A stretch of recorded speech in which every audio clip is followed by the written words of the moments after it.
So the ones in the front are used a lot less often than the ones in the back. The ones in the back, the ones you're using most of the time. That's for like the small changes as you're riding around. You want to make it a little bit easier, a little bit harder. Most of the time you're going to use the ones in the back. So the right side of the shifter, the handlebars, control the back gears. The left side controls the front. So right is for the back, that's your back brake, back shifter. Left is for the front, that's your front brake and your front shifter there. So, imagine you're riding along, you see back here, if I want to go to an easier gear, I will press here with my thumb. That's going to move me up the cassette to the easier gears. So slowly, as you can see, shifting, and it's getting easier and easier to pedal. So right now you can see it takes almost no effort at all to spin the pedals. You're not going very fast, but that would be the easiest gear right here. So this would be ideal if you're like climbing a really steep hill, you want to go, and then let's say you're climbing that steep hill and now you're starting to flatten out, and you're going to start going downhill. You're going to want to start moving down to your harder gears so you can pick up some more speed. As you can see, once you get down to the bottom of the cassette, it takes more effort to spin the pedals, but I'm going a little bit faster. Kind of like driving a stick shift car. You start off first, you get up, build up the speed, then you get to the second, third, fourth, fifth. If you were to start off at sixth, you wouldn't have enough power to actually get moving. You wouldn't be able to actually, get started. It would just stall out. That's for the back. Like I said, easier, harder. Thumb is easier. Index finger up there is for the harder gears. The ones in the front, think of these like a high, low, and a medium. This is for big changes up here. So like that same situation I was just telling you right now, imagine you're on that really steep hill, you're climbing it, and now you're coming back down. You start working your way down the cassette to the harder gears, but eventually you're not a gear. This is as fast as you can go in this gear combination, and that's not very quick. So that's when you need to start shifting in your front up here.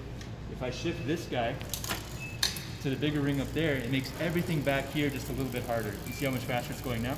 That's going to shift everything back here to be a little bit harder and a little bit faster. That's your middle gear right there. So that's for like a medium. If you're on flat ground, maybe use number 2, which is the medium gear in the front. If I go up one higher to number 3, that's going to make everything even harder. Now that's the fastest possible gear combination you can get on this bike. And you can still go easier back here. You can still mess around with the gears back here for minor adjustments, but this is going to make everything a lot harder in the back. Does that kind of make sense? So when you shift the big gears, do you need to be on the highest gear or the smallest gear? You can shift these gears from any gear. There is one kind of thing you want to pay attention to. So if you kind of look back here, you can see that this big gear is really far away from the frame, and this small gear back here is really far away from the frame. But if I were to put it, in this gear combination over here, you see how this gear is really close to the frame, this gear is really far. Now the chain has to kind of curve to reach both of those gears. You can kind of see it's not in a really straight line there. You want to avoid those extremes. You want to avoid the extremes like that. So you never want to be in the big and in the big, or the small and in the small. Okay. Avoid those apps. So like if you're in the big gear in the front, stick to the harder gears back here, maybe like 1 through 5, maybe 6. I wouldn't go to the extreme. The middle one, you can pretty much reach any gear. I probably wouldn't go to the extremes, but you can do whatever you want in the middle one. And the small one in the front, stick to the easier gears back here. Don't go to the smallest one back here.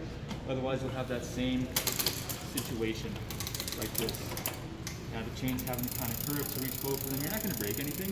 It's just going to kind of wear the chain down a little bit faster, put a little bit more stress back here. And then you might hear some funny noises like the chain rubbing on the front derailleur there. But it's not going to break anything in case you have to. Just, if you can avoid it, avoid it. Can you leave it on the flat ground, kind of middle of the ground, which would be like, I guess, the middle? Yeah, so you can leave it here. I always recommend if you're just getting used to this kind of shifting setup, just leave it in number 2, the middle one there. Leave it in number 2 until you figure out the back gears, until you're comfortable back here messing around with the back gears. Once you kind of get the hang of that, then start messing around with the front. Like I said, the bigger the ring in the front, the faster it's going to be geared. The smaller the ring in the front, the slower it's going to be geared, the easier. Okay. Cool. Awesome. Thank you. Yeah, no problem at all.